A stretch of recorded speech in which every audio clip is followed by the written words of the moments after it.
Hi friends, my name is Borrodante. Welcome back to the Outlandish Curiosity. So I sent our sketches to Kevin. He liked the sketch of Gilbert, the main character one, the version with the biggest beard, specifically.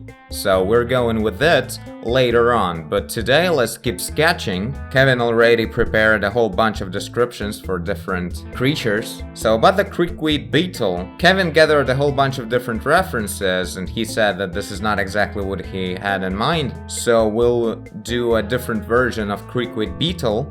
But Kevin said that he liked the drawing of this one, of this bug, and he actually came up with a different character, different creature that's kind of really close to look like this one, with some changes. So let's read the description and change the sketch into a new character. So the new character's name is Bird Rin. Bird Rin. What is there to say about the simple-minded Bird Rin? Quite a lot, it turns out. Unlike the other dwellers, Bird Rins completely lack the capacity to gnaw. Yet a Bird Rin is a very specific eater. Its food scheme consisting entirely of purple bulb berries from the Birdrinal tree. Birdrinal. The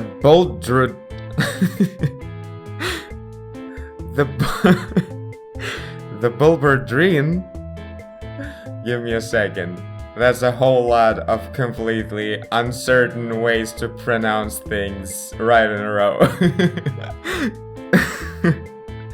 The Bird Rin moves along the bark like a caterpillar and obtains the berries with an elongating mouth which it can stretch to an exceptional degree. Sometimes, by sheer mistake, a Bird Rin tries eating other things not belonging in its mouth. Fingers, leaves, twigs, rocks, and yes, predators.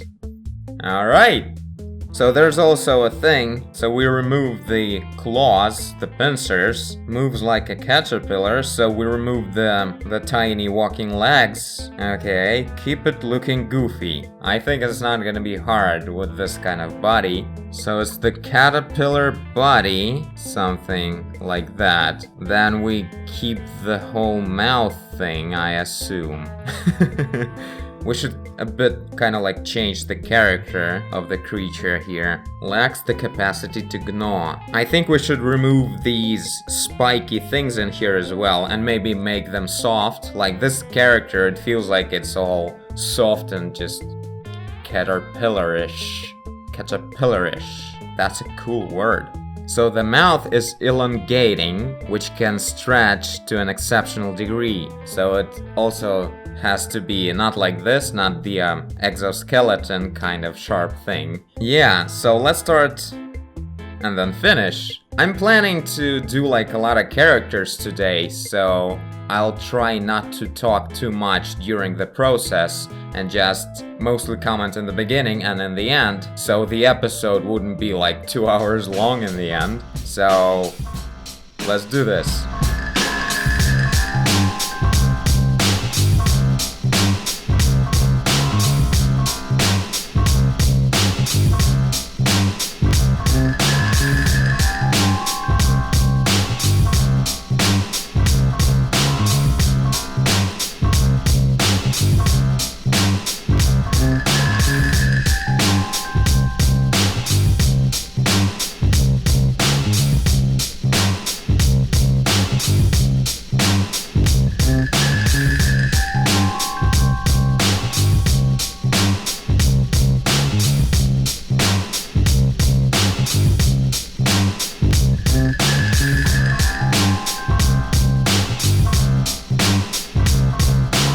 Done with this character.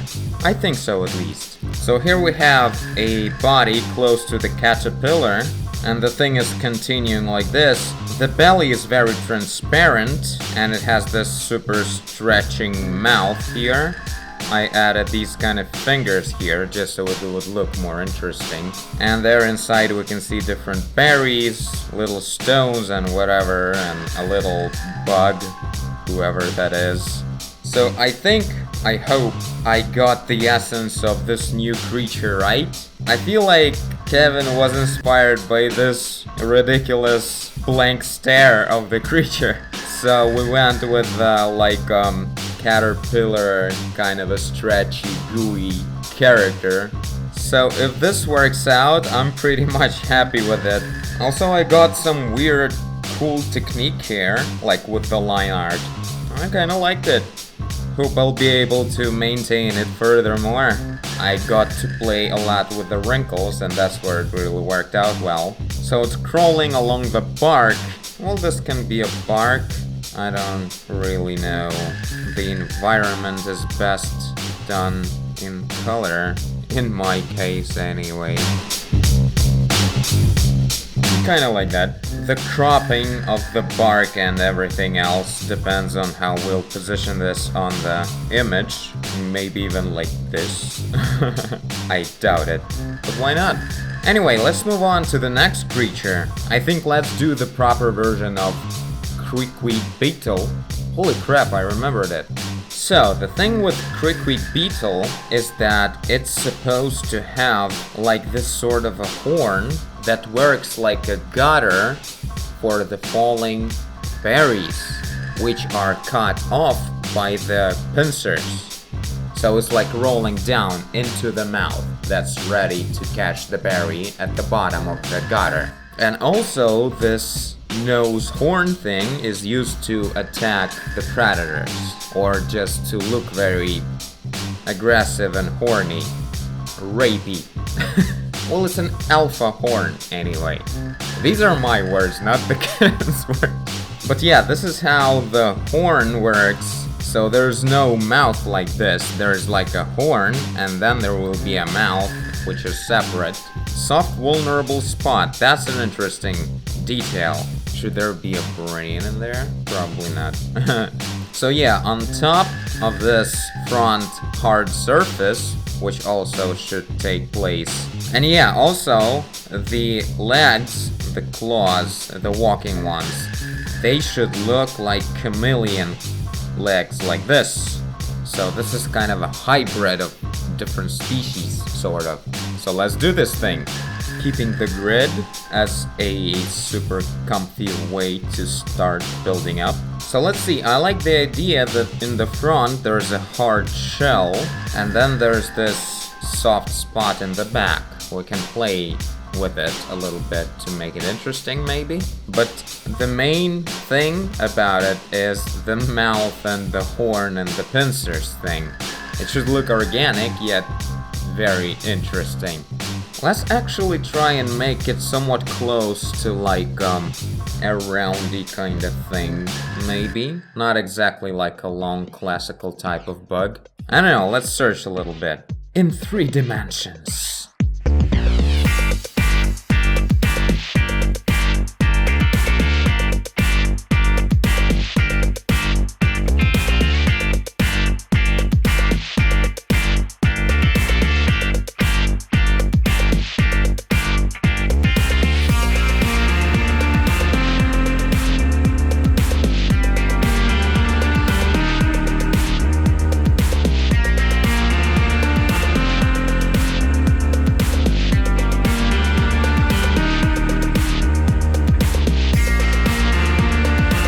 Okay, mostly done with it, except for the pincers and the berry. Let's do that and then I'll take a little break.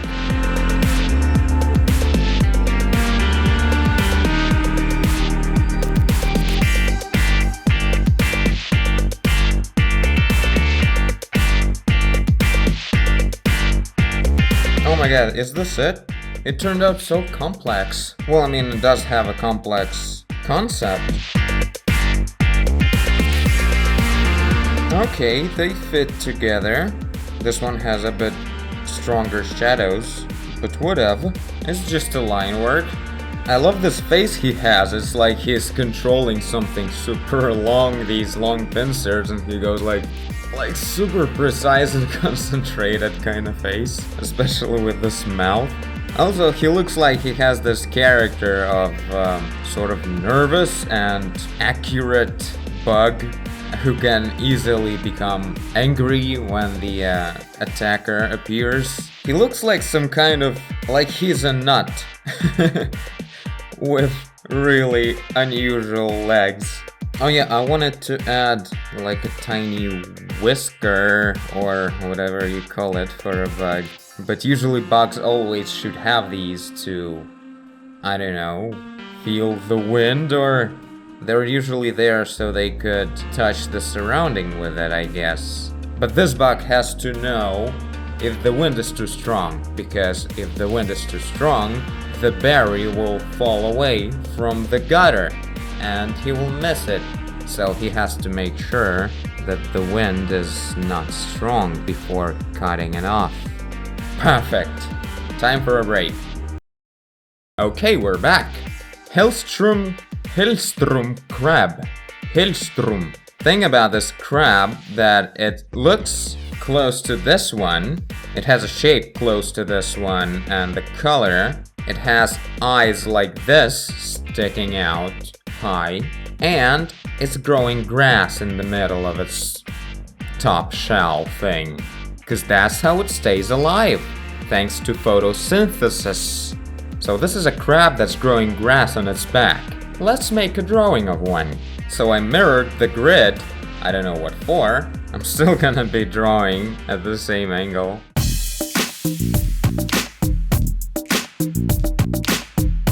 Let's actually raise the camera a bit higher. Let's look at it from more of a top angle. Almost the way Kevin drew. Maybe a bit less and a little bit at 45 degrees as well.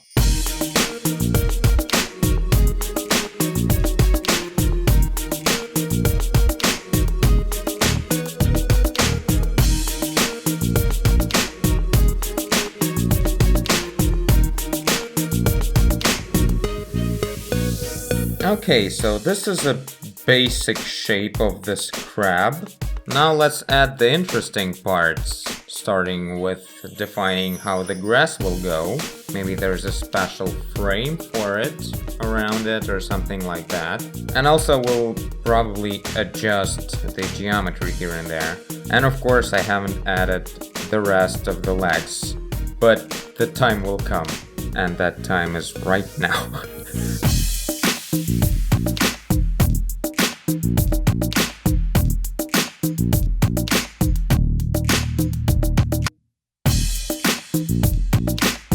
Wow, this looks so cool, these spirals on the end. I don't think I can add one in here, because it's not gonna be very functional, but maybe just a tiny bit, just so it would fit.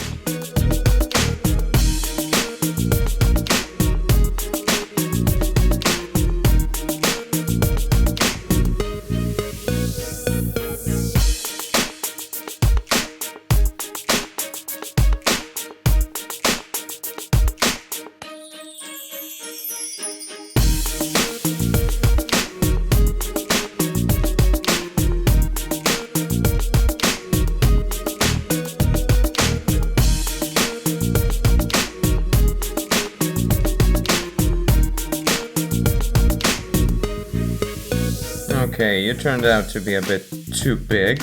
This will do for the sketch version. Let's maybe make the grass a bit longer, like on the silhouette area. Okay, I guess this is it for the Hillstrom crab. I did it with a quick kind of technique because, well, this is a crab. Not much of a concept work here. So I guess this is fair to keep it this way for a sketch. And these guys require to be a lot more defined. Okay, let's maybe do another one. So, Spring Folly. This is like some kind of like a big flower bush kind of thing. Something the height of the human knee. And there's a really beautiful dance going on when they reproduce and release a lot of seeds in the air. So this is gonna be something really pretty, and it should look kind of flexible, I guess. So let's give it a try. This one really gives a lot of freedom, so maybe we'll experiment a bit with different things. Okay, this is good, but let's also add... I want the horizon be like here, and the flower will end here. I want to play with the perspective a little bit. So there are leaves at the bottom that swing. So this is for some sort of attraction or whatever. Maybe it's the result of the inner process of developing the seeds or something like that. No one knows, but it's beautiful. So what else? At the end of the dance, male spring folly release a flurry of seeds spanning the sky as they flutter on the wind into the loving flowery basket of the female spring folly. Okay, so I asked Kevin, the female spring folly is supposed to have this bucket thing, and the male one doesn't have one, so they're gonna have this difference. So we'll do two versions. First one will be without the basket, and then we'll clone it and make changes for the second one. Anyway, so this is our geometry for today, for spring folly. So let's see, the thing is growing from the ground. This is just a thing, a gesture line. What the fuck? Even touch fucked off.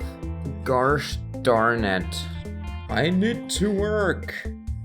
Okay, the tablet's driver is dead. I guess we're gonna have to continue the next time, since I don't even have much time on the camera to keep recording. Well then, we have this creature to keep working on. And also we have a fix from Kevin. The horn... Why am I using this? It's not working. The horn should be more like an arc shape, the way it was in the sketch. So we'll do that in a couple of days, I guess. And yeah, Spring Folly is yet to be designed. And also, you friends tell me, maybe you have some ideas on what the Spring Folly should look like. A very sensual and romantic kind of big flower. Maybe you have some interesting references or something like that. I would love you to take part in this. So we have these three creatures done today. Creekweed Beetle, the Hillstrom Crab, and the Bird Rin. Tell me what you think. And I thank you for watching if you did. I guess you did if you're here. Leave a like and subscribe. Tell a friend. Grow grass on your back. Do whatever you want. And I will see you in the next one. Bye!